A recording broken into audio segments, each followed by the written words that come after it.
Москвадагы мигранттар Алайкомдун алдында уюштурулган аялдар кеңешинин Даткайым тобу. Бул топ уюштурулганына 7 жыл болду. Ошо 7 жыл, 5 жыл жетектеп, 2 жыл мурун жаштарга жолун жолдоп, элди, журтту биримдикке алып келип, Алайком менен биргеликте көп иштерди бүтүрдүк. Ошонун арасында аялдарга материалдык, моралдык жардам көрсөтүп жүрөбүз. Эли жерибиз менен биргеликте, аманчылыкта, тынчылыкта бололу. Аялдарга бакыт, үй бүлөлүк, эне меримин балдарына төгүп, мынандай мигрант болгондон жолун тосуп, өз элибизге, өз жерибизге барганга аракет кылышыбыз керек. Алайкомдун алдында аялдар кеңеши тарабынан уюштурулуп, Даткайымдар тобу түзүлгөнбүз. Бул Даткайымдар тобу түзүлгөнүнө бүгүнкү күндө 5 жыл болуп атат. Биз Алайкомунун бутуна бут, колуна кол болуп, бардык иш-чараларга ушул аялдар тикебиз менен тик турдук.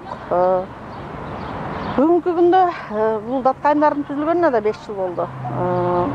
Биз Ыркеседе да өзүбүздү көрсөтө алдык, Сармерденде да өзүбүздү көрсөтө алдык. Алайкому тарабынан уюштурулган ар бир иш-чарага биз катышып келдик. Азыр айыл өкмөттөрү тарабынан өдөңкү зона, азыр ылдыйкы зонага Ыркесе кезе келип жеткен. Орул, Жошолу жана Кабыланкөл айыл өкмөттөрүнө. Бүгүнкү күндө ошол Ыркесеге дайыркерчилик көрүп жатабыз. Даткайымдар бул атайын Кыргызстанга, Турцияга заказ берип, элечек тиктирдик, ак көйнөктөрдү кийдик. Биз өзүбүздүн ата мекендерден алыста болсо дагы биздин өзүбүздүн менталитетти жоготпой, үрп-адатты, каада салпты, улуттук кийимдерибизди жоготпой, ушул жаштарга үлгү болойлу деп колубуздан келген аракетти жасадык. Эми Кудай буйруса, азыр жаш муундар өсүп жетилди. Жаштардын колуна Даткайымды өткөрүп бердик. Биз аксакал болуп калдык. Жаштарга да рахмат. Биз баштап койгон ишти татыктуу улантып атышат. Булардын ишине ийгилик, ден соолук жана үй бүлөлүк.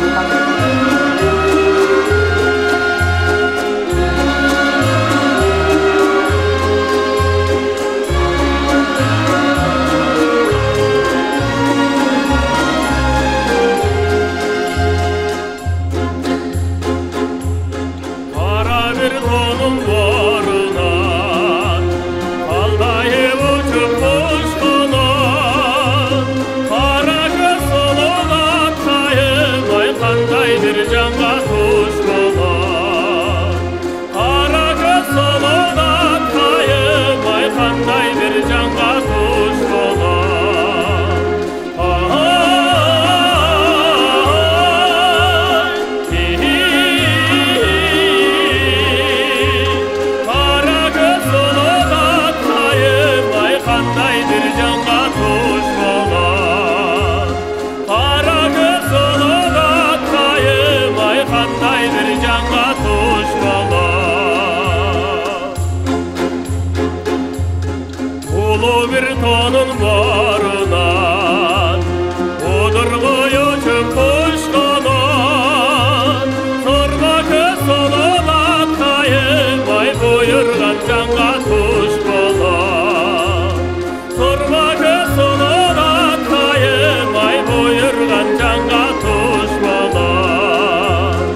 Капарова Гүлмира. Мен өзү Жошол айылында туудуп өскөм. Гүлчө айылына турмушка чыккам. Кесибим боюнча медсестра. Ошо Москвага мигрант болуп иштегениме 2010-жылдан баштап иштейм. Азыр данный время үйдө небере карап үйдө турам.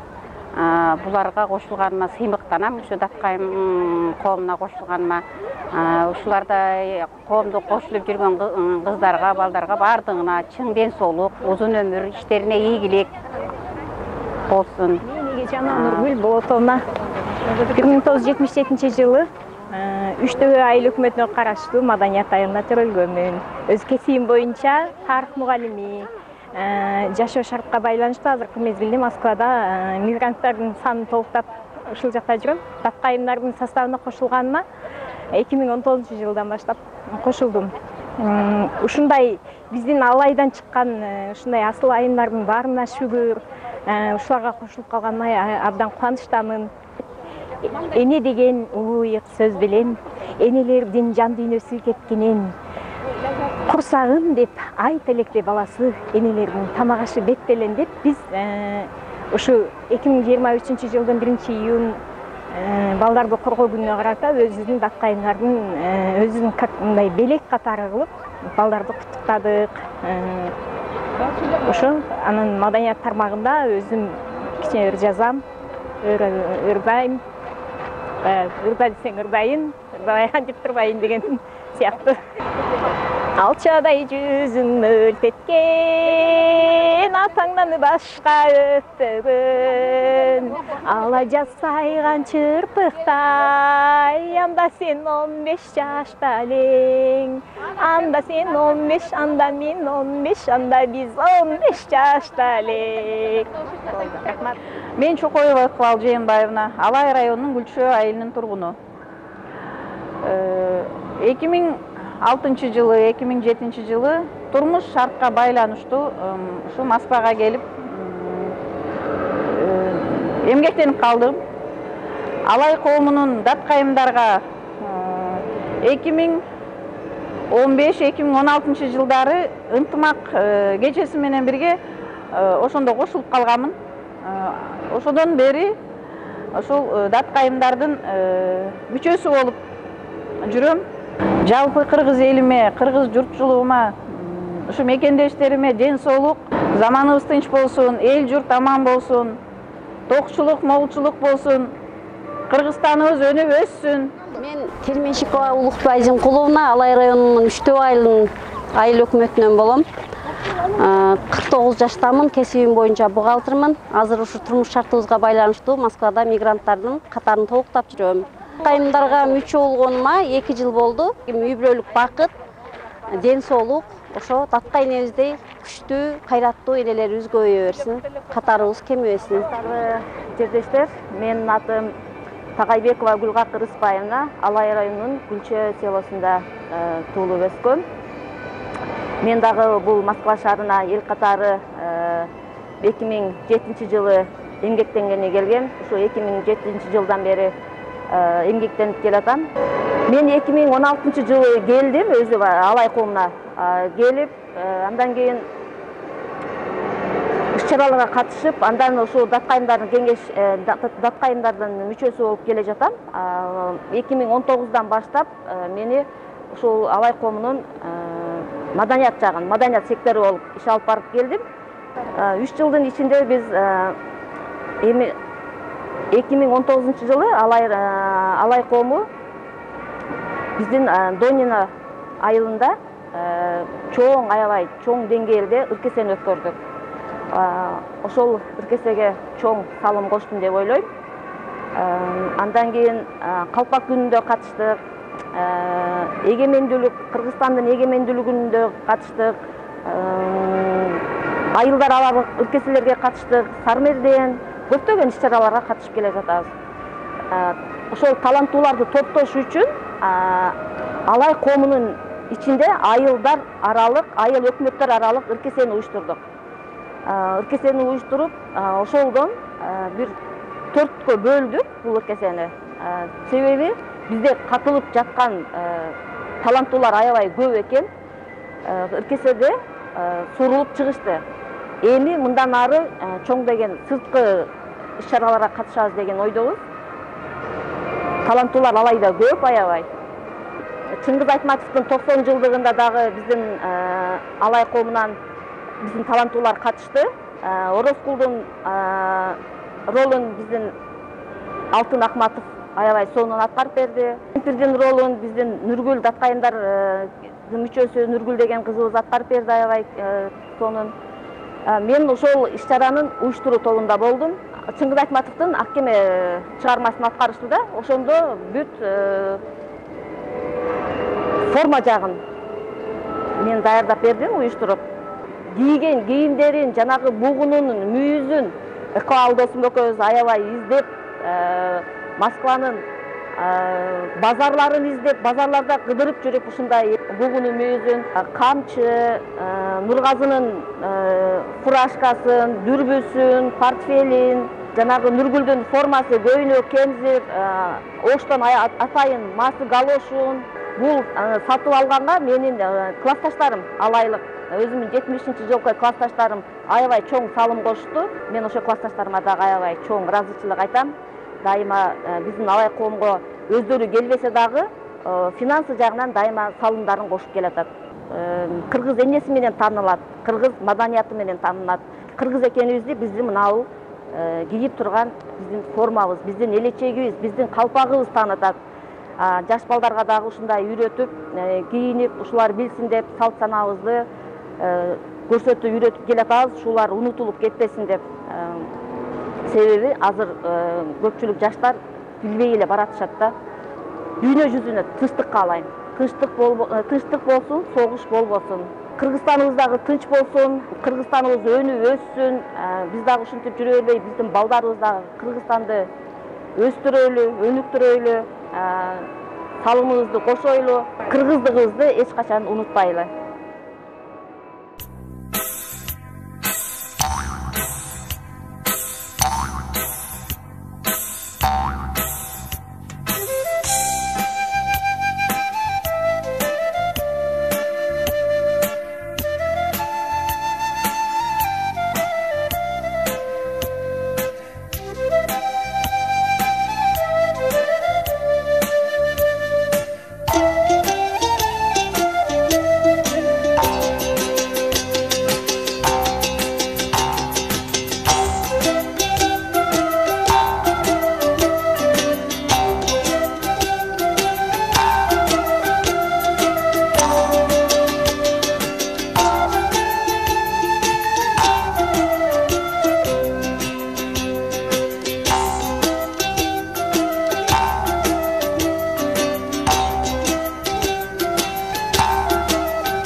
Шаңды отырғандарға приз!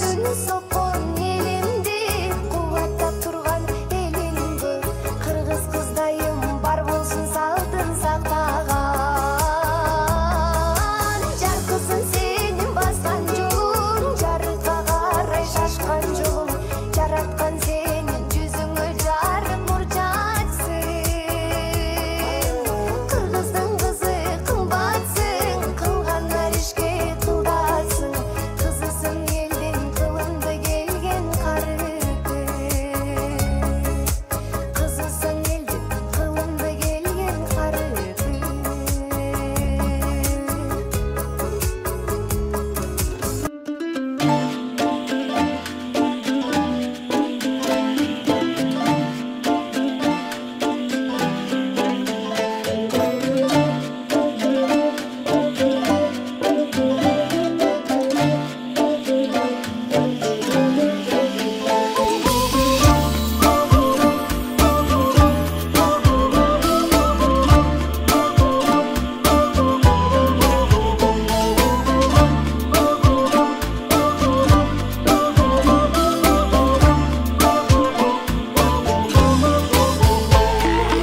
Талдалдап өргөн чачыбыз талайлуу кыздар атыбыз тандагы булбул өңдөнүп ай таңшып бирирдар чагыбыз тандагы булбул өңдөнүп ай таңшып бирирдар чагыбыз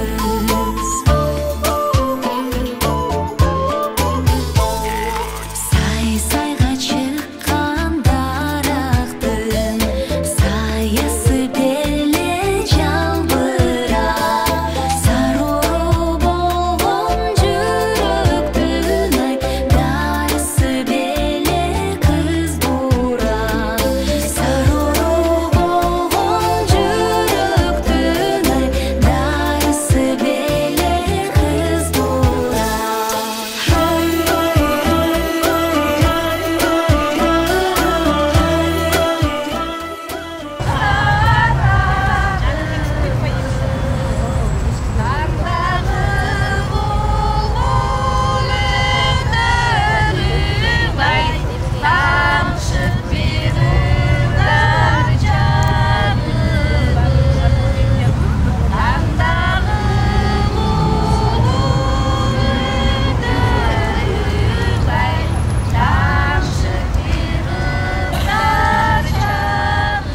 Менин атым Рахат Турдуева.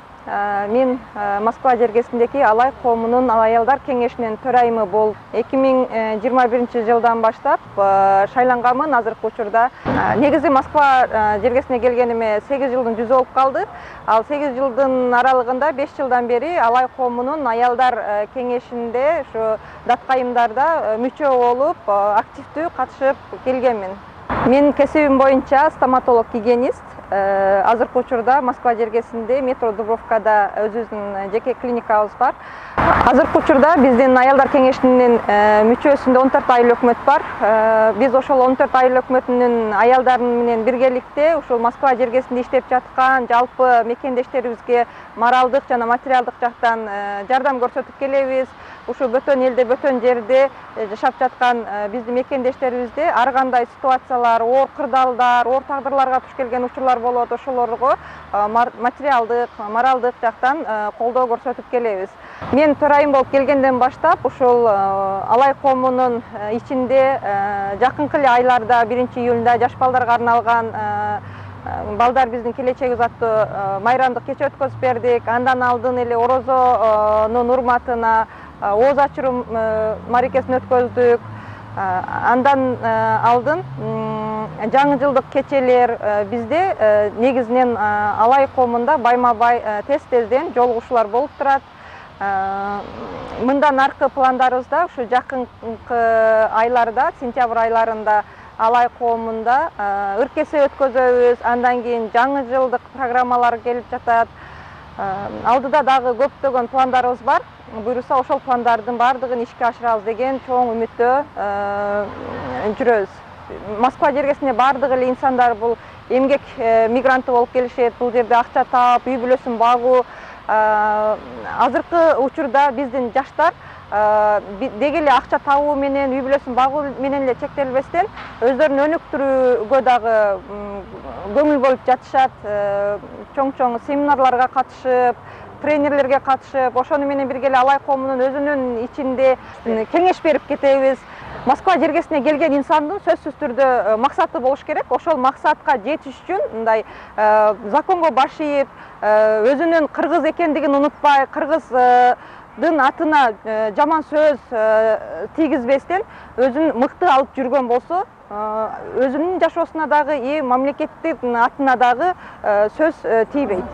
Мен Балтаева Шарипа Калдыбаевна алай коомунун Жошол айыл өкмөтүнө, аялдар коомунда дагы, шайыр апалар да 12 жылдан бери Москва шаарындамын. 2 жылдан бери ушу коомго кошулуп эмгектенип келе жатам. Мен бул коомго кошулуп иштеп аткандагы максатым өзүбүздүн айылдагы жаштарды,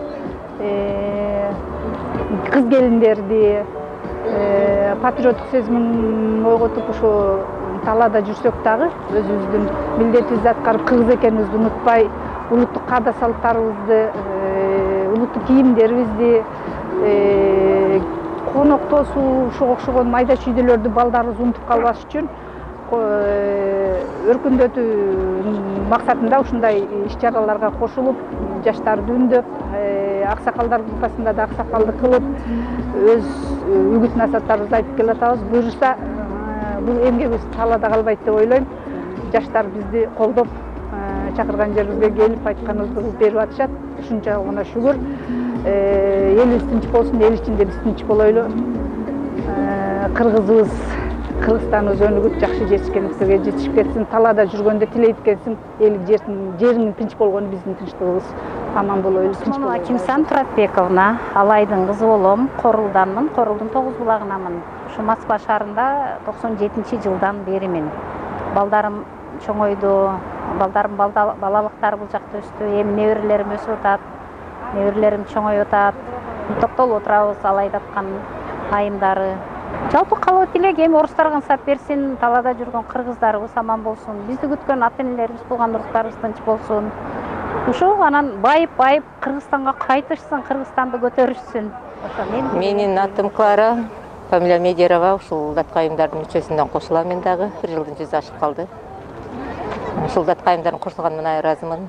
Аябай биримдүү группа. Аял адам чыныгы мээримдүү, күйүмдүү, анан жерин сүйгөн, анан семьясын аябай жакшы көңүл бурган энелер болсо деп тилейм. Даткайымдардын атынанбы, даткайымдардын ичинде жүргөн бүт энелердин атынанбы, баардык дүйнө жүзүндөгү элдин баарына тынчтык каалат элем эң биринчиден. Ар бир эне болгон адам, ар бир энедей мээримен, ар бир адам, ар бир энеге, баласына дагы, тууганына дагы, жанында жүргөн сосединде мээрим төксө, дүйнө оңолсо өтөт. Мен Мамырова Каныкей Сыдыковна, 38 жаштамын. Кесибим боюнча мугалиммин. Ушу алай коомунун тарабынан уюштурулган даткайым тобунун мүчөсүмүн. Мен ушу даткайым айымдарына чың ден соолук, узун өмүр, иштерине ийгилик каалайм. Эмне максат тилек менен келишкен болсо, ошо максат тилегине жетишин. Мен Исаева Гүлзина Алтынкушовна, Көлдүк алай айыл өкмөтүнүн Көлдүк айылынан болом. Москва эл катары эле мигранттардын катарын толуктап 2015-жылы келгем. Бирок ошол алай коомуна катышканыма 2 жылдын жүзү болуп атат. Ошол коомдо ар кандай иш-чаралар болот, ыркеселер болот. Өзүбүздүн алай айыл өкмөтүнүн кыздары, уулдары четке турбай, ошо баардык мекендештерибиз катары биз дагы жакшы чараларга катышып, жакшы нерселерди уюштуруп бирге жүрөбүз. Бизден мурун улуу муундар, эжелерибиз, агаларыбыз уюштуруп түптөп келген экен ушул коомду. Биз азыр кошулуп, ошо жаштар дагы аракет кылып иштеп атабыз. Калай калкыма, алайлык эже агаларыма, инелериме, сиңдилериме, бала чакама баардыгына ошо тынчылык, дүйнө жүзүндө тынчтык болсун, баардыгыбыз аман болойлу, ушундай чаралар көп боло берсин, ден соолукта болойлу. Мен Жолдошбаева Кыял, Үчтөбө айыл өкмөтүнөн болом. Москвага келгениме 2002-жылы келгем. Бул аял деген улуттун үчүн улаган, аты бийик, даңктуу аял болобуз. Ушу бардык кыз келиндерге айтарым, чыдамкай болойлу, эч качан артка кайтпайлы, үй бүлөбүзгө бекем болойлу. Кыргызды эч жерде жер каратпай, даңктап, жарык жүздө аял болойлу. Энелер бар болгула, аялдар бир үйдүн куту. Барыңыздар, бар болуңуздар, балдарыңыздар менен аман болуңуздар.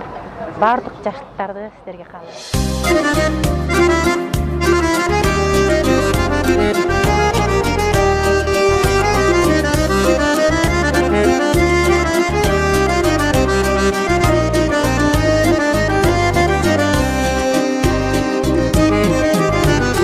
Ак золор асман тиреп, ак эл бир шойлоп жүрөп, ат өткүз айраларым, аркарлар бойлоп жүрөп, кар кетпес аскаларда кайберен ойноп жүрөп, тапчыгай кыргырларын кабылан коргоп жүрөп. Менде бир сонун ой бар, алайга барып келсек, аршалуу токойлорун аралап басып келсек, асманга тийип турган айылга жатып келсек.